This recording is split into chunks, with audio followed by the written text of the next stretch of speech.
Good morning दोस्तों, फिर Dronacharya online classes में आपका स्वागत है। जैसे कि आपको मालूम है, मैं आर एस मौर्य। अभी हम राजस्थान के इतिहास के बारे में चर्चा कर रहे थे और राजस्थान के इतिहास में जो अभी हमारा टॉपिक चल रहा था, ये टॉपिक चल रहा था revolution of 1857 reference to Rajasthan. Rajasthan के संदर्भ में 1857 की क्रांति की हम बात कर रहे थे और ये हमने देख लिया था कि राजस्थान के मुख्य मुख्य जो इतने स्थान हैं, जैसे नसीराबाद की बात हमने की, नीमच की, एरनाबाद की और कोटा की, जो यहाँ क्रांति के प्रमुख केंद्र थे। 4 प्रमुख हमारी छावनियाँ यहाँ पर क्रांति हुई, उनकी भी हम चर्चा कर चुके हैं। इसके अलावा अब हम ये देखेंगे कि राजस्थान के और कौन से ऐसे क्षेत्र हैं जहाँ पर क्रांति का प्रभाव पड़ा और वहाँ पर क्रांति किसने की, कौन अंग्रेजों के साथ में रहा, कौन क्रांतिकारियों के साथ में रहा। तो ऐसा हम अगर देखेंगे तो एक तो हमारे जो आता है, ये प्रमुख रूप से आपको मालूम होगा, ये टोंक की चर्चा करेंगे अपन। टोंक के बारे में इस प्रकार का एक क्वेश्चन बन जाता है। तो आज हम टोंक में क्रांति का क्या प्रभाव रहा उसकी यहाँ पर चर्चा करेंगे। देखिए, टोंक में क्रांति की अगर अपन बात करते हैं तो आप जानते हो कि जो ये टोंक है, ये टोंक एकमात्र राजपूताना की मुस्लिम रियासत थी। एकमात्र मुस्लिम रियासत, एकमात्र ये मुस्लिम रियासत थी। और यहाँ के जो शासक था, ये शासक भी अन्य राजा महाराजाओं की तरह अंग्रेजों का ही समर्थक था। यानी टोंक के जो नवाब थे, वजीर खां साहब, नवाब वजीर खां, इसी वजीर खां को हम कई जगह पर आप देखोगे वजीरुद्दौला भी लिखा गया है। तो बात एक ही है, वजीर खां कहिए या वजीरुद्दौला। ये जो नवाब था, ये नवाब तो पूर्ण रूप से अंग्रेज समर्थक बना रहा। यानी कि जब भी यहाँ पर क्रांतिकारी आए तो इन क्रांतिकारियों का दमन करने का कार्य किया वजीर खां या वजीरुद्दौला ने, जो यहाँ के नवाब थे। लेकिन यहाँ जो क्रांति के पक्षधर थे, या यूं कहें कि क्रांति का समर्थन करने वाले जो यहाँ पर लोग थे, उनकी संख्या भी अच्छी खासी थी। और देखो, टोंक में क्रांति का समर्थन करने वालों में प्रमुख क्रांतिकारी देखें तो एक तो था मीर आलम खां। ये मीर आलम खां कोई और नहीं, नवाब साहब के मामा जी थे और पूर्ण रूप से ये क्रांतिकारी से हमदर्दी रखते थे। ये चाहते थे कि वापस मुगल साम्राज्य कायम हो और जो क्रांतिकारियों ने मिलकर बहादुर शाह जफर को भारत का शासक घोषित किया था, ये उसी संकल्पना को पूरा करना चाह रहा था। तो मीर आलम खां यहाँ खुलकर क्रांतिकारियों का पक्ष लेता है। ऐसे ही यहाँ के एक जागीरदार थे मोइनुद्दौला साहब। ये मोइनुद्दौला ने भी क्रांतिकारियों का साथ दिया।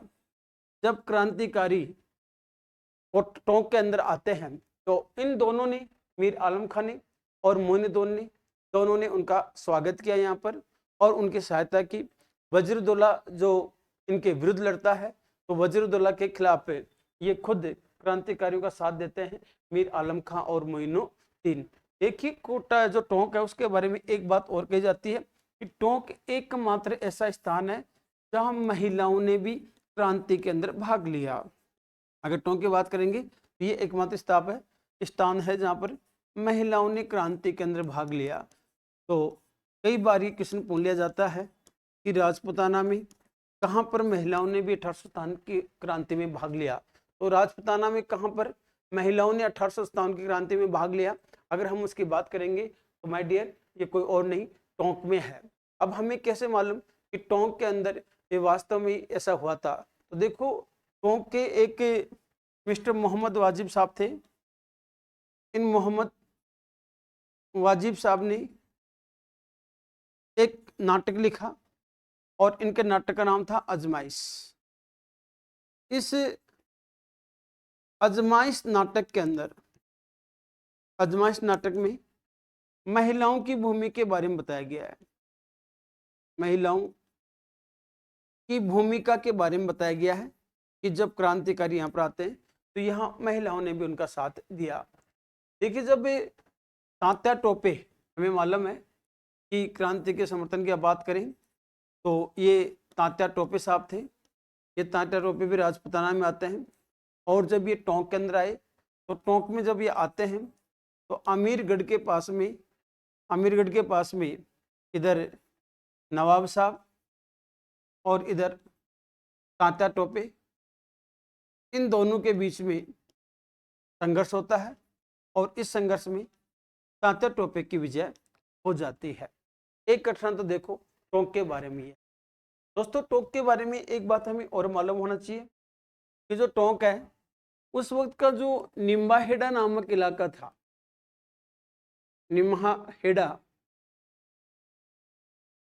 निम्बाहेड़ा की अगर अपन बात कर रहे हैं तो जो निम्बाहेड़ा नामक इलाका था तो वर्तमान अपने चित्तौड़गढ़ में पड़ता है। ये निम्बाहेड़ा उस वक्त टोंक रियासत के अधीन था। ये टोंक रियासत के अधीन था। तो यहाँ जो क्रांतिकारियों का समर्थन मिला, ये भी एक तरह से अपन यूं कह सकते हैं ये टोंक के ही क्रांति कहलाएगी। तो यहाँ देखो ऐसा था कि टोंक के जो निम्बाहेड़ा था, निम्बाहेड़ा में एक पटेल था ताराचंद पटेल। ये ताराचंद जो पटेल था, इस ताराचंद पटेल ने नीमच छावनी के विद्रोहियों का, तो नीमच छावनी है, इस नीमच छावनी के क्रांतिकारी थे। इन नीमच छावनी के क्रांतिकारियों का समर्थन किया। इसकी कहानी है कि जब नीमच छावनी के क्रांतिकारी छावनी को लूटकर दिल्ली के लिए रवाना होते हैं तो ये नीमच से निम्बाहेड़ा आते हैं। निम्बाहेड़ा के बाद में छापरा होते आगे जाते हैं। तो यहाँ स्थानीय जनता थी जो निम्बाहेड़ा की, ये क्रांतिकारियों का जो उसका सम्मान करती है, उनके चाय नाश्ते पानी की व्यवस्था करती है। लेकिन इन क्रांतिकारियों के पीछे अंग्रेज अधिकारी जैक्सन लगा हुआ था। जैक्सन इनके पीछे था तो इनको जल्दी निकलना था। तो ताराचंद पटेल ये कहता है कि आप आराम से जाएं, जब तक आप एक उचित दूरी पर नहीं चले जाएंगे तब तक हम जैक्सन को आगे नहीं बढ़ने देंगे। और यही कारण था कि ताराचंद जैक्सन और इन ताराचंद जैक्सन का जो संघर्ष होता है ये अंग्रेज अधिकारी, तो अंग्रेज अधिकारी था मिस्टर जैक्सन के साथ में संघर्ष होता है। और इस संघर्ष के अंदर जो ताराचंद पटेल है ये वीर गति को प्राप्त हो जाते हैं, वीर गति को प्राप्त हुए, या यूं कहें कि साहब ये यहाँ पर शहीद हो जाते हैं। तो ताराचंद पटेल का योगदान भी हमारे टोंक की क्रांति का एक महत्वपूर्ण योगदान है। तो आप ध्यान रख लेना, टोंक में जो क्रांति घटनाएं हैं उसकी ये 2-3 प्रमुख क्वेश्चन बनते हैं। पहला क्वेश्चन बनता है साहब टोंक का नवाब कौन थे? तो टोंक के नवाब वजीरुद्दौला या वजीर खां, जो हमने अभी यहाँ पर किया था। तो वजीरुद्दौला या वजीर खां है, ये पूर्ण रूप से अंग्रेज समर्थक था। लेकिन यहाँ क्रांति के समर्थकों की बात करेंगे तो मीर आलम खां और मोइनुद्दौला जो एक वहाँ का जागीरदार था, अपन यूँ कह सकते हैं। इस जागीरदार साहब ने भी पूर्ण रूप से क्रांतिकारियों का यहाँ पर साथ दिया। उसके बाद में महिलाओं के बारे में क्वेश्चन आता है और ये बहुत ही इंपॉर्टेंट है, अच्छी तरीके से आपको याद रख लेना। महिलाएं एकमात्र 1857 क्रांति में अगर कहीं पर भाग लेती हैं और उनका हमें एग्जाम्पल अगर कहीं मिलता है तो ये टोंक के अंदर ही मिलता है। तांता टोपे भी जब यहाँ टोंक में आता है तो यहाँ मीर आलम खां साहब, मोइनुद्दौला और अन्य क्रांतिकारियों ने उनका पूरा साथ दिया। और ये कारण था कि अमीरगढ़ के पास में जब इनके बीच में संघर्ष होता है तो इस संघर्ष में तांता टोपे जीतता है और तांता टोपे का कुछ समय तक यहाँ जो टोंक है, टोंक के आसपास के पूरे इलाके पर यहाँ क्रांतिकारियों का अधिकार रहता है। लेकिन इस संघर्ष के अंदर जो मीर आलम खां, ये इसको जो नवाब थे, नवाब ने ही इनकी हत्या करवा दी थी साहब, यानी कि इनके भांजे ने इनकी, नवाब ने इनकी हत्या करवा दी, इनकी हत्या करवा दी गई थी। तो ये भी इस यूँ कह सकते हैं कि साहब एक तरह से शहीद यहाँ पर हो जाते हैं। ये घटना तो थी टोंक की। फिर टोंक में हमने देखा कि जो निम्बाहेड़ा वो उस वक्त टोंक रियासत के अधीन आता था। जो अंग्रेज थे, अंग्रेजों ने निम्बाहेड़ा कस्बा टोंक के नवाब को दे रखा था। तो यहाँ का ताराचंद पटेल का रेफरेंस आता है। ताराचंद पटेल ने जब नीमच छावनी के सैनिक यहाँ पर आते हैं ये उनकी सहायता करता है और अंग्रेज अधिकारी जैक्सन को रोकने के लिए उनके साथ संघर्ष करता है। और इस संघर्ष के अंदर ताराचंद को बाद में पकड़ लिया जाता है, और ताराचंद को पकड़कर इनको फांसी की सजा दी जाती है। तो ताराचंद को यहाँ पर फांसी की सजा बाद में यहाँ पर दी जाती है। तो कुल मिला के ये भी एक क्रांतिकारी इसमें शहीद होता है। देखिए टोंक के बाद में और अगर अपन छोटे छोटे इलाके के देखेंगे तो यहाँ पर एक इलाका आता है अपना भरतपुर का।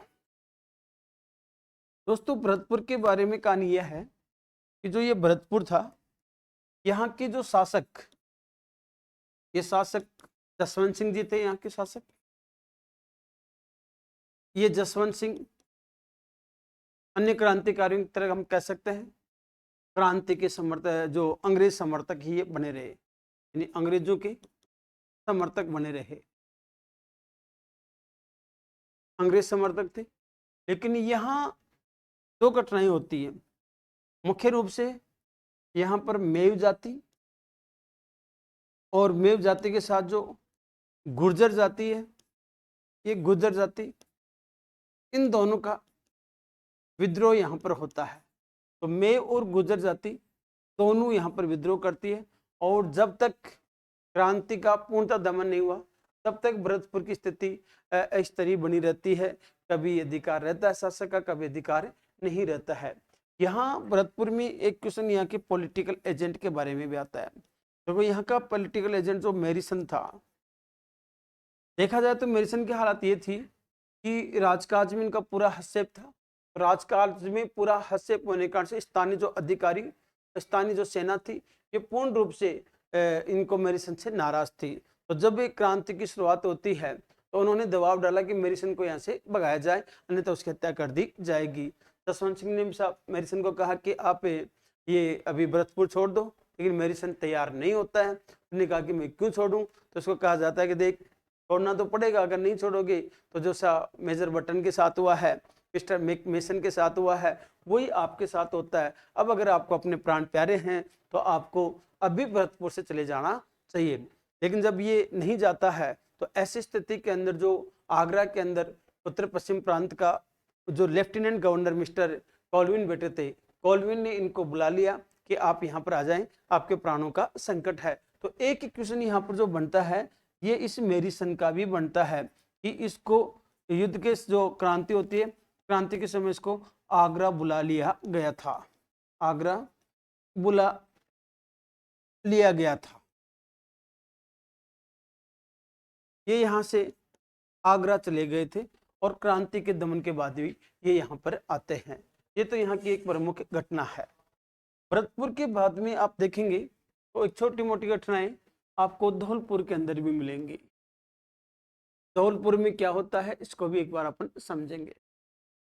देखो, जिस प्रकार से अन्य राजाओं ने क्रांतिकारियों का विरोध किया, या यूं कहें कि एक तरह से उन्होंने अंग्रेजों का साथ दिया, तो धौलपुर के जो शासक थे, यहाँ के शासक भगवंत दास जी या भगवंत सिंह जी, ये भगवंत सिंह जी का भी पक्ष यहाँ पर अंग्रेज समर्थक ही रहता है। ये भी पूर्ण रूप से अंग्रेजों के समर्थक यहाँ पर बने रहे। लेकिन धौलपुर का मामला थोड़ा सा अलग यहाँ रहा कि धौलपुर के अंदर जब हम इसका विश्लेषण करेंगे तो निकलता है कि यहाँ पर जो क्रांति करने वाले थे ये भी बाहरी लोग ही थे, और क्रांति का जो दमन किया, ये दमन करने वाले भी बाहरी लोग थे। क्रांति करने के लिए भी यूं कहें कि बाहर से आए, और क्रांति का जो दमन करने वाले थे ये भी क्या थे, यहाँ के बाहर के लोग ही थे। ये कौन थे, इसको थोड़ा सा आप समझो। देखो, क्रांति के बारे में तो ऐसा है कि जो बाहरी आते हैं उसके बारे में ऐसा है कि धौलपुर के जस्ट पास में ही अपना ग्वालियर है। तो ग्वालियर के लगभग 1000 क्रांतिकारी, करीब 1000 क्रांतिकारी जो ग्वालियर के थे, ये धौलपुर में आ जाते हैं, और धौलपुर में आकर वहां के शासक को नजरबंद कर दिया, और शासक को नजरबंद करके सारे अधिकार अपने पास में ले लिए। इन 1000 जो क्रांतिकारी थे, इनका नेतृत्व यहाँ पर जो कर रहे थे, ये नेतृत्व करने वाले दो व्यक्ति थे।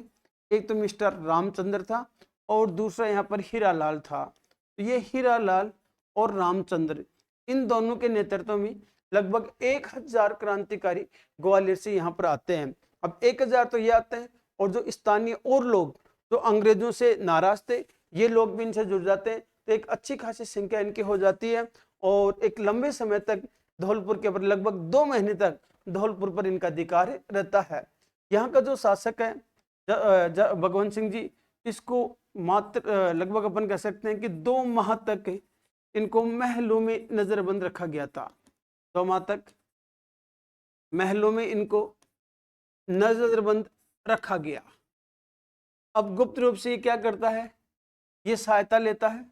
तो इसने जो सहायता ली, ये सहायता लेता है पटियाला से, क्योंकि पटियाला के जो शासक थे उनके रिश्तेदार थे। तो पटियाला की सेना यहाँ पर आती है और पटियाला की सेना ने क्रांतिकारी जो ये थे, इन क्रांतिकारियों का उन्होंने दमन किया और क्रांतिकारियों का दमन करके महाराजा जो भगवंत सिंह जी थे उनको यहाँ पर मुक्त करवाया।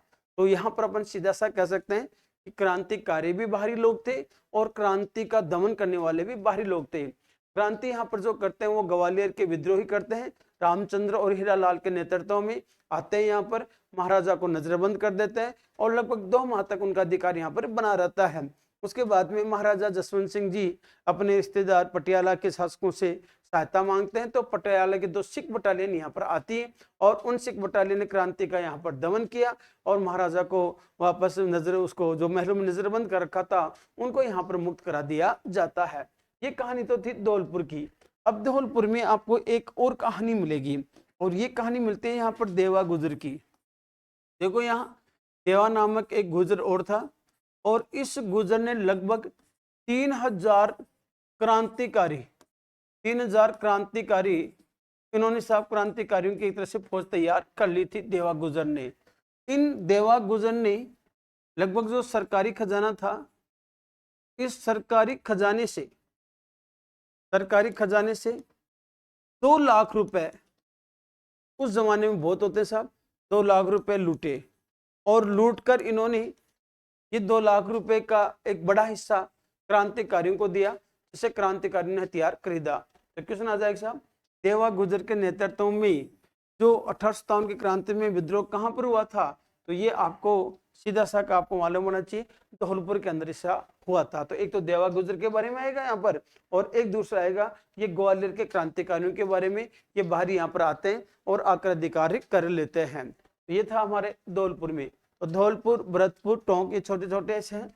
अब ऐसे ही अगर आप देखेंगे तो एक हमारे जयपुर के बारे में भी है। देखिए वैसे तो जो जयपुर के शासक थे, जयपुर के जो शासक ये अन्य शासकों की तरह वही क्रांतिकारियों का विरोध करते हैं और अंग्रेजों का साथ देते हैं। यहाँ के शासक थे उस वक्त राम सिंह द्वितीय। मैंने आपको पहले बताया था ये सवाई राम सिंह जी द्वितीय हैं कि क्रांति के समय 3 व्यक्तियों का, जो 3 शासक थे उनका नाम राम सिंह था। तो सवाई राम सिंह द्वितीय यहाँ के शासक थे और पूर्ण रूप से ये अंग्रेज समर्थक यहाँ पर बने रहे। तन मन धन से इन्होंने अंग्रेजों का समर्थन किया। महाराजा सवाई राम सिंह जी द्वितीय ने जो जयपुर के शासक थे, यहाँ जयपुर में आपको मालूम है कि जो पॉलिटिकल एजेंट था, ये political agent mister William Eden साहब थे। विलियम ईडन जो यहाँ के पॉलिटिकल एजेंट थे, इसी विलियम ईडन ने जो टोंक है, टोंक में क्रांति का दमन किया था और विलियम ईडन के प्रभाव से ही जो तात्या टोपे थे ये यहाँ पर इस इलाके के अंदर प्रवेश नहीं कर पाते हैं और राजपूताना में वो सभी जगह पर जाते हैं। लेकिन जयपुर के जो जयपुर में से गुजरते तो हैं, लेकिन जयपुर में ज़्यादा इनको सफलता प्राप्त नहीं होती है।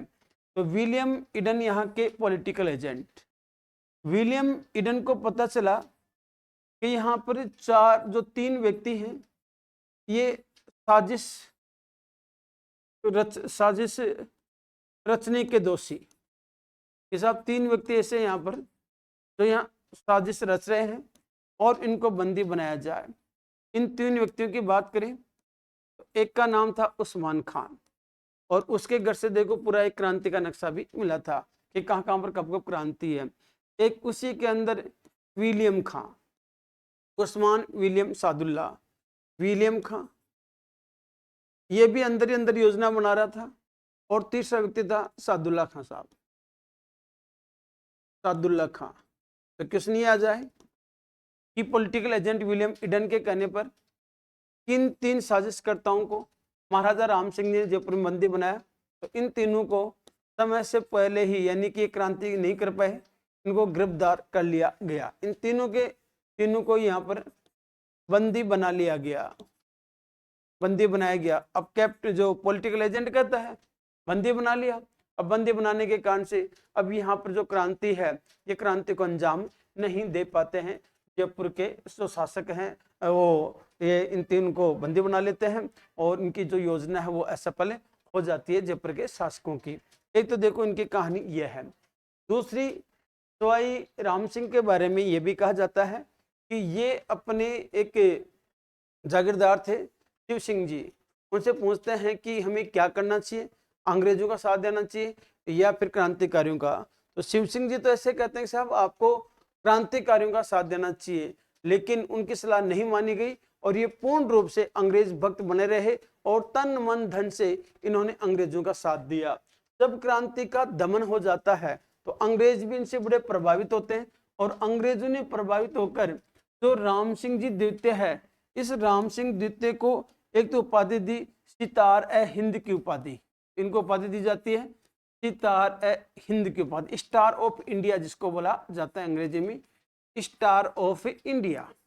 तो स्टार ऑफ इंडिया की उपाधि इनको दी जाती है, सितार ए हिंद की उपाधि दी जाती है। साथ ही इनको एक परगना दिया जाता है और एक परगना है कोटपुतली का परगना। तो कोटपुतली का इलाका है, ये पहले सीधा सीधा अंग्रेजों के अधीन था। तो अंग्रेजों ने ये कोटपुतली का जो परगना है ये भी महाराजा सवाई राम सिंह जी द्वितीय को भेंट कर दिया। तो ये दो बातें आपको अच्छी तरह से याद रख लेनी है, कई बार इसका क्वेश्चन आता है। सवाई राम सिंह जी द्वितीय का ये क्रांति के बाद में अंग्रेजों ने किस शासक को स्टार ऑफ इंडिया की उपाधि से नवाजा। तो ये स्टार ऑफ इंडिया की उपाधि से नवाजा जाने वाला जो शासक है ये थे हमारे जयपुर के सवाई राम सिंह जी द्वितीय, जिन्होंने तन मन और धन से अंग्रेजों का साथ दिया। यहाँ पर जो क्रांति के रचनाकार थे या जो साजिश करता थे, ये साजिश करता तीन व्यक्ति उस्मान, विलियम और सादुल्ला खां, इन तीनों को ही क्रांति करने से पहले ही बंदी बना लिया जाता है, इनको गिरफ्तार कर लिया जाता है। तो ये कारण था कि जो जयपुर है ये जयपुर शांति बना रहा और यहाँ पर क्रांति नहीं हुई। जब जयपुर पूर्ण रूप से शांत रहता है, विलियम ईडन यहाँ से टोंक जाते हैं और टोंक में क्रांति का दमन कर देते हैं।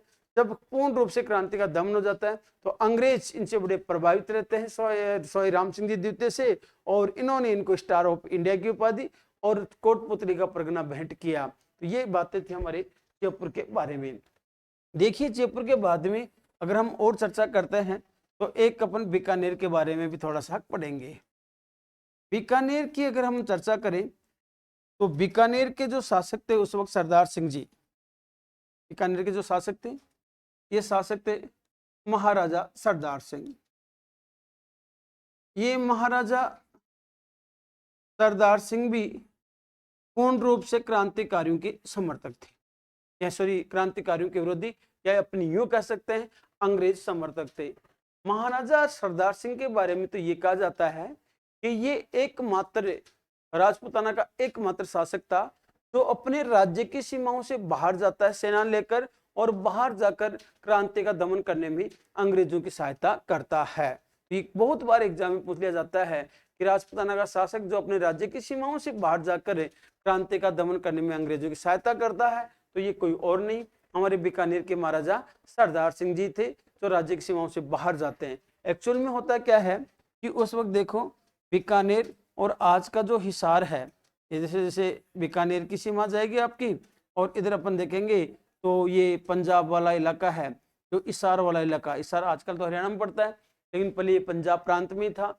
ये दोनों की इसकी बीकानेर की सीमा ये हरियाणा तक अपनी पंजाब से जुड़ती रहती थी और हरियाणा तक इनकी सीमा थी हिसार के पास में। तो यहाँ बीकानेर से कुछ ही दूरी के ऊपर जो हिसार है, बीकानेर की सीमा से कुछ दूरी पर हिसार के पास में एक बडलू नामक स्थान है। इस बडलू नामक स्थान पर कुछ क्रांतिकारी थे और यहाँ पर इकट्ठा हो रहे थे क्रांतिकारी। अंग्रेजों ने महाराजा सरदार सिंह को कहा कि आपकी सीमा के बाहर, आपकी जो सीमा है उसके बाहर पास में ही एक गांव है बडलू गांव, और वहां पर क्रांतिकारियों का एक जमावड़ा लगा हुआ है, अतः आप वहां पर जाएं और क्रांति का दमन करें। तो देखो ये हाँसी भी जाता है, हिसार जाता है, और हिसार के बाद में जो बडलू जाता है वहां पर बडलू में अंग्रेजों के साथ जो क्रांतिकारी उनके साथ संघर्ष करता है और बडलू की लड़ाई में उनकी विजय हो जाती है। ये क्रांतिकारियों का वहां पर दमन कर देता है। तो बडलू में क्रांति का दमन किया, क्रांति का जो दमन करता है ये महाराजा सरदार सिंह करते हैं। अब महाराजा सरदार सिंह से भी अंग्रेज बड़े प्रसन्न हुए। यार एकमात्र व्यक्ति जो राज्य से बाहर जाकर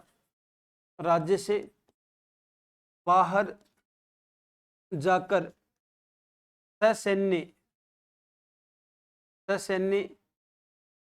सहायता की, बाहर जाकर ससैन्य अंग्रेजों की ये सहायता करता है, तो बड़े प्रसन्न होते हैं। और प्रसन्न होकर उन्होंने महाराजा सरदार सिंह को, जो वर्तमान में टिब्बी है, ये टिब्बी तहसील हनुमानगढ़ के अंदर पड़ती है, और इस हनुमानगढ़ की जो टिब्बी तहसील है, इसके 41 गांव इन्होंने महाराजा को भेंट किए।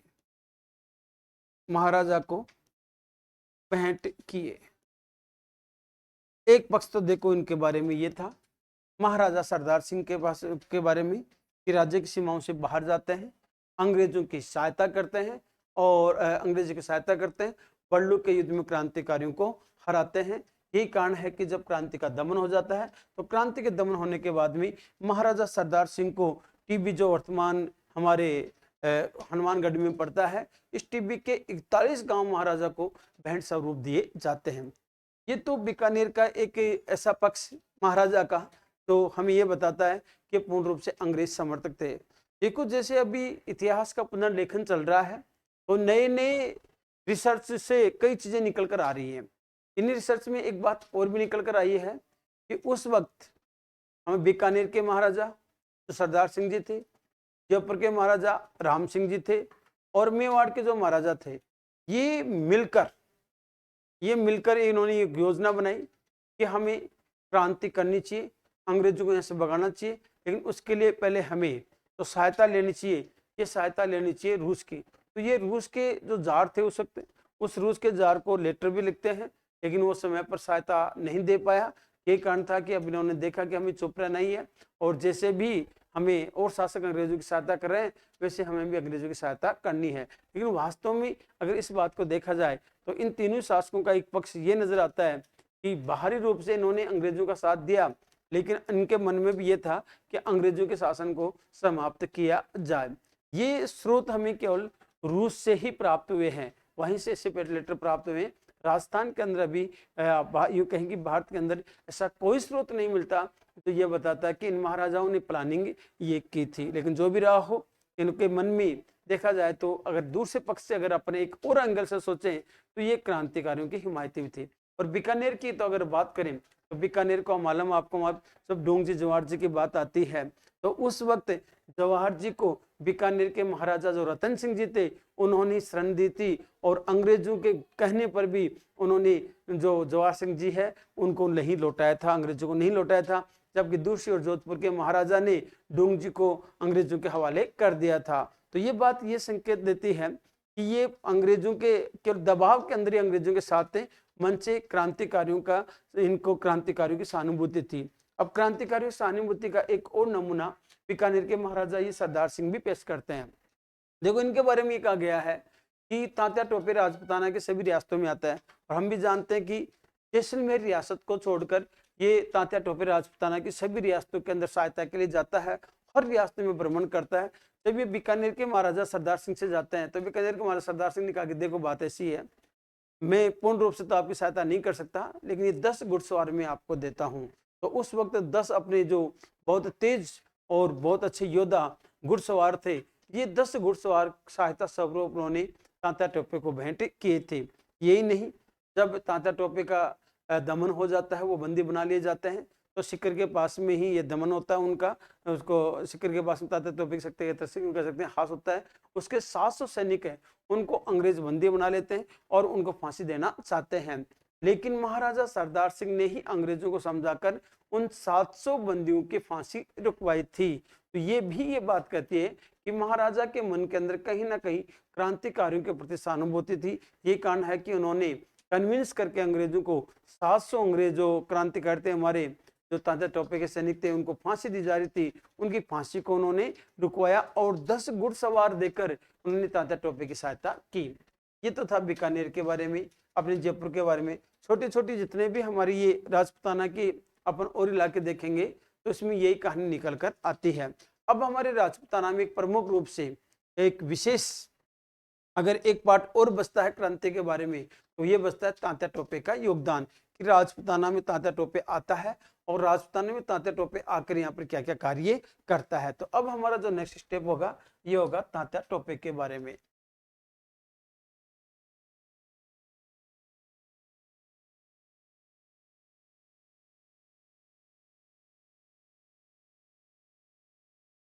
देखिए तात्या टोपे के बारे में अपन समझते हैं। तात्या टोपे एक्चुअल में यहाँ का रहने वाला नहीं था, ये महाराष्ट्र का एक मराठा सैनिक था, महाराष्ट्र का एक मराठा सैनिक था। फिर ये क्या करता है तात्या टोपे, आगे चलकर जो पेशवा बाजीराव द्वितीय, पेशवा बाजीराव द्वितीय इनकी सेवा में रहता है ये। और जब अंग्रेजों ने पेशवा की जब मृत्यु हो जाती है तो इनकी मृत्यु के बाद इनका जो पुत्र है, ये पुत्र नाना साहब जिनको धोंदू पंत भी कहते हैं, नाना साहब को धोंदू पंत भी कहा जाता है। इस धोंदू पंत का एक सहायक रहता है साहब, इसका सहायक या यूं कहें कि उनका सलाहकार ही अपन कह सकते हैं, उनका सहायक रहता है, उनका सलाहकार रहता है तात्या टोपे साहब। टोपे साहब इनके सलाहकार रहते हैं। अंग्रेजों ने नाना साहब को पेशवा घोषित नहीं किया, कि इनको पेशवा घोषित नहीं करते हैं। मिलने वाली 8 लाख रुपए सालाना पेंशन, सालाना जो इनकी पेंशन थी, ये सालाना पेंशन बंद कर दी साहब। जो पेशवाओं की राजधानी पुणे थी, पुणे पर पूर्ण रूप से अधिकार कर लिया, पुणे पर अधिकार कर लिया। और बेचारे नाना साहब को बिठूर, जो कानपुर के पास में पड़ता है, कानपुर के पास में, यहाँ बिठूर इनको निर्वासित कर दिया, निर्वासित कर दिया। अब जब ये बिठूर में निर्वासित रहते हैं तो ये पूर्ण रूप से अंग्रेजों के विरोधी हैं और ये चाहते थे कि कैसे भी करके बदला लिया जाए, वापस अपना जो मूल स्थान है पुणे वो अपने हाथ में आना चाहिए। नाना साहब के सहायक तात्या टोपे भी यही चाहते थे। तो जब 1857 की क्रांति आती है, इस क्रांति में नाना साहब का विशेष योगदान रहता है। नाना साहब ये उस वक्त कानपुर के अंदर विद्रोह करते हैं। इनके सहायक के सलाहकार तात्या टोपे ये कानपुर में और ग्वालियर में दोनों जगह पर विद्रोह करते हैं और दोनों जगह का ये यूं कह सकते हैं क्रांतिकारी रहते हैं। ये रानी लक्ष्मीबाई के साथ मिलकर ग्वालियर के ऊपर अधिकार कर लेते हैं और ग्वालियर का जो सिंधिया है, शिवाजी राव सिंधिया, जिसको रानी लक्ष्मीबाई कहती है कि आप हमारी सहायता करो, लेकिन सिंधिया पूर्ण रूप से अंग्रेज भक्त बना रहा और वो यहाँ से भाग जाता है। लेकिन शिवाजी राव सिंधिया ने अंग्रेज भारतीय क्रांतिकारियों का साथ नहीं दिया। ये कारण है कि आगे चलकर जब लॉर्ड विलियम कैनिंग, जो हमारे यूं कह सकते हैं जो लॉर्ड विलियम कैनिंग थे, ये लॉर्ड विलियम कैनिंग जो गवर्नर जनरल थे, इन्होंने कहा था कि अगर ग्वालियर का सिंधिया जो शिवाजी राव सिंधिया जी थे, अगर ये क्रांतिकारियों से मिल जाते तो हमें निश्चित रूप से भारत से बाहर जाना ही पड़ता, हमारी विजय नहीं होती। लेकिन इन सिंधियाओं ने उस वक्त देश के क्रांतिकारियों का साथ न देकर अंग्रेजों का साथ दिया और अपनी यूं कह सकते हैं अपने स्वार्थ के कारण से उन्होंने अंग्रेजों का साथ दिया। अगर उस दौरान ये क्रांतिकारियों का साथ देते तो तस्वीर अलग होती और हमारे राजपूताना के शासक तात्या टोपे ये सारे मिलकर निश्चित रूप से अंग्रेजों को देश से बाहर नहीं भगा देते, लेकिन ऐसा हो नहीं पाया।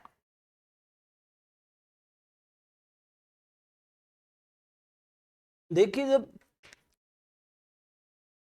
यहाँ कानपुर में क्रांति का दमन हो गया, ग्वालियर में क्रांति का दमन हो गया।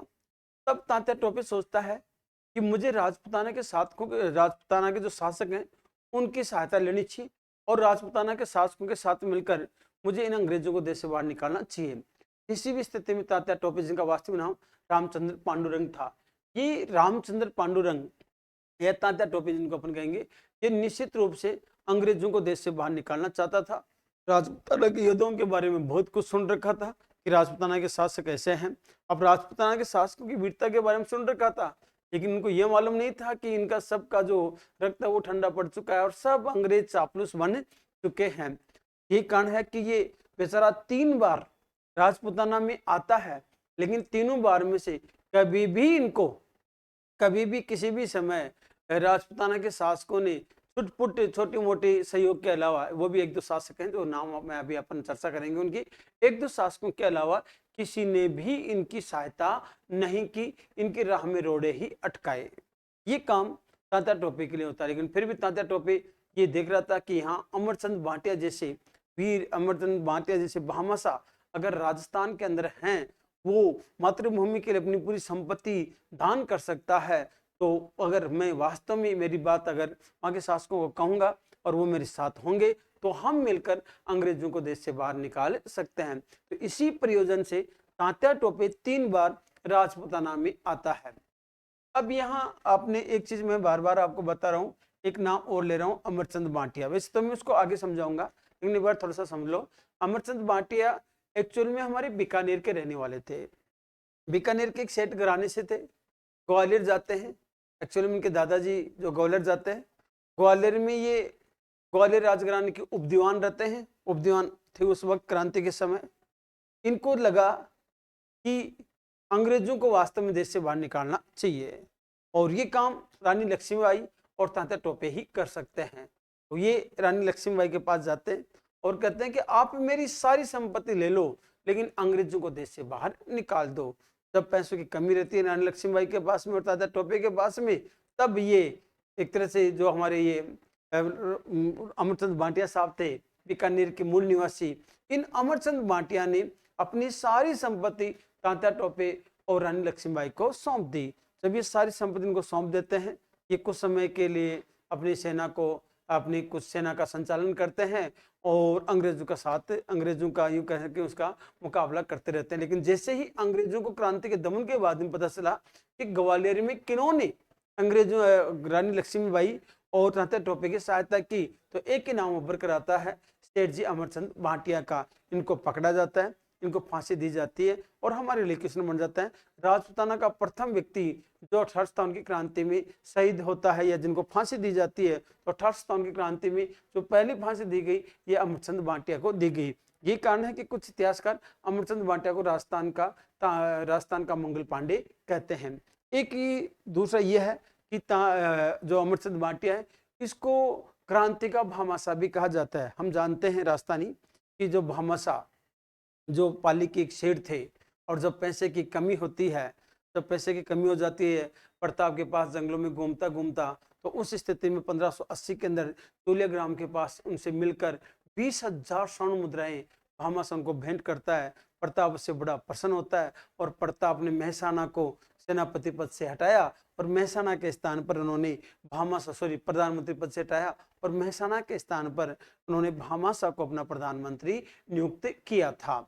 अब आप देख सकते हैं, इसलिए हम उस भामाशाह जो है वो एक दानवीरता के लिए प्रसिद्ध है। भामाशाह का मतलब है दानवीर, तो क्रांति के लिए दानवीर की जो भूमिका निभाता है ये तात्या अमरचंद भाटिया निभाते हैं, इसलिए इसको 1857 की क्रांति का भामाशाह कहा जाता है। इसे राजस्थान का दूसरा भामाशाह भी कहते हैं और राजस्थान का इनको मंगल पांडे भी कहा जाता है। तो ये ऐसे योद्धाओं के संपर्क में, ऐसे जो सपूतों के संपर्क में आए थे तात्या टोपे साहब, तो इन्होंने देखा कि हमें राजपूताना में जाना चाहिए।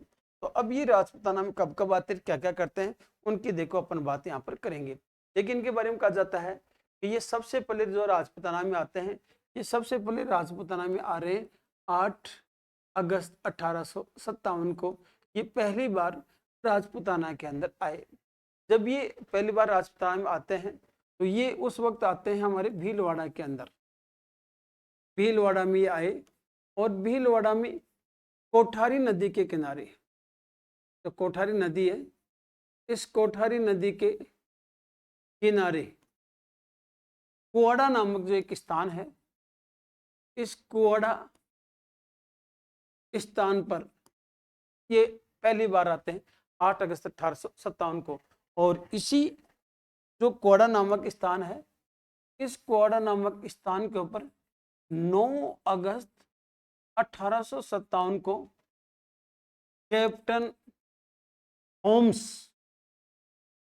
होम्स वर्सेस अपनी कहेंगे जो तात्या टोपे हैं, इन तात्या टोपे, इन दोनों के बीच में एक संघर्ष हुआ और इस संघर्ष के अंदर तात्या टोपे की हार होती है। तो तात्या टोपे यहाँ से पीछे हट जाता है और पीछे हटकर ये वापस चला जाता है। अब दूसरी बार ये बांसवाड़े से होता हुआ आता है, क्या क्या करता है, क्या क्या नहीं करता है, इन सारी चर्चाओं की बात अपन कल की क्लास में करेंगे। आज के लिए इतना ही काफी है। धन्यवाद।